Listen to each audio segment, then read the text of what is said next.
দর্শক, আমার মা নাপা শাক বাছতেছে এগুলো রান্না করার জন্য। আজকে আমরা রান্না করব।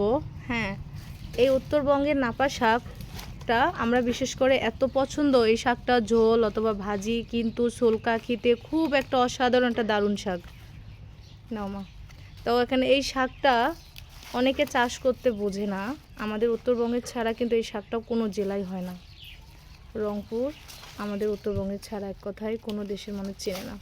এই শাকটা কিভাবে চাষ করতে হয় অবশ্যই আমাদের উত্তরবঙ্গের মানুষের কাছ থেকে সাজেস্ট নিয়ে যাবেন।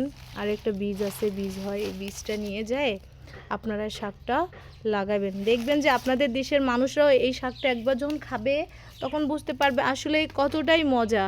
এই শাকটা যে এত সুস্বাদু একটা শাক, আপনি যত নানা রকম শাক আছে বাজারে, হ্যাঁ, সব কোনো শাকের ভিতরে এতটাই সৌন্দর্যটা আছে, স্বাদ, সেই স্বাদটা আপনার পাবেন না। এটা অথেন্টিক সুন্দর একটা শাক, তো শুধু এইটার মাঝেই পাবেন।